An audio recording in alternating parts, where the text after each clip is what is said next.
Life on the road can be scary, but throw in a hitchhiking demon and you've got the passenger. Welcome to the Grab Some Popcorn podcast. Your host Jared here, and today I'm talking about the brand new horror movie, The Passenger.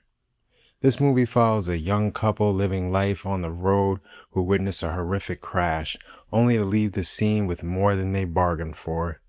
What starts as a simple roadside encounter quickly turns into a nightmare as this couple finds himself haunted by something that wanted a lot more than just a ride. With so many strong horror releases this month, does The Passenger live up to the hype, or does it get lost somewhere along the way? Let's take a look. To start off, I want to get into some of the movie's biggest weaknesses. One of the biggest problems I had with The Passenger were the main characters themselves. I honestly didn't like either one of them. The guy is so obsessed with this live on the road forever lifestyle that he completely ignores the fact his own girlfriend clearly isn't happy. The movie wants us to believe they're this loving couple worth rooting for, but everything we actually see on screen tells us that they're fundamentally incompatible people. And look, I want to blame her too for never speaking up sooner, but the movie barely gives us any real backstory or emotional foundation to understand their relationship beyond surface level dialogue. We're just told he rejects the idea of settling down, while she clearly wants stability and an actual home.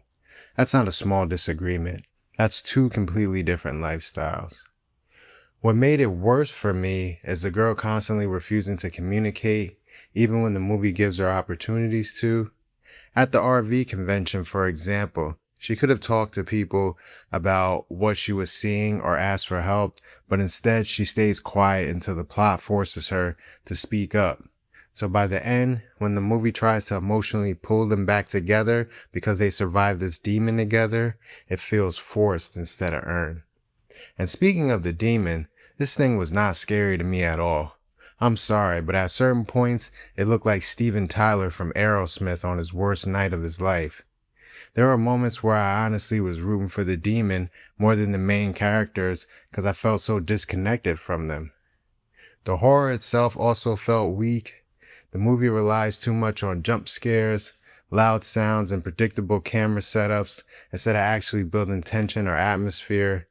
Half the time you could tell exactly where the scare was coming from just from how the camera was framed. And I hated those constant 360-degree camera spins. The movie keeps doing them over and over, like spinning the camera automatically creates fear. Well, it doesn't. If there's no terrifying reveal or meaningful tension attached to it, it just feels gimmicky. After the first time, every other spin took me out of the movie instead of pulling me deeper into it. Now, with all the criticisms I've had, you probably think there's absolutely nothing good about The Passenger, and that's not entirely true.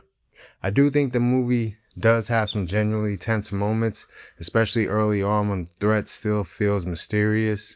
The opening crash sequence does a solid job setting the tone, and there are a few scenes on the road where the isolation really works in the movie's favor. When the film focuses more on the atmosphere instead of constantly trying to force scares, it actually becomes a much stronger experience. I also think the idea behind the movie is pretty interesting. A young couple trapped on the road with some demonic presence following them around. It has the potential to be a really effective horror story. There are moments where you can see the movie almost tapping into that potential, but the problem for me is it never fully capitalizes on those ideas. The more the movie explains and shows, the less interesting and less scary it becomes. By the second half, a lot of that tension starts getting replaced with predictable jump scares and horror cliches. So while I can say The Passenger has a few effective moments and decent premise, I just don't think the execution was strong enough to make it stand out in a month that already has a lot of strong horror releases. Overall, I can't say I'd recommend The Passenger, especially with so many more stronger and more interesting movies out and on the way. A lot of the scares in this movie feel forced, and there were multiple moments where it honestly felt like the characters stopped acting naturally just to wait for the next scare to happen. As someone who watches a lot of horror movies, that kind of thing becomes really noticeable and takes me completely out of the experience.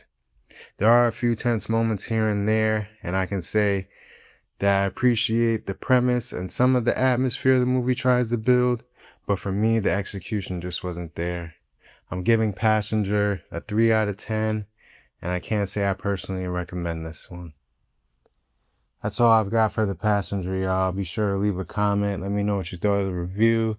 Let me know what you thought of the movie. Be sure to like and subscribe, and I'll see you on the next one.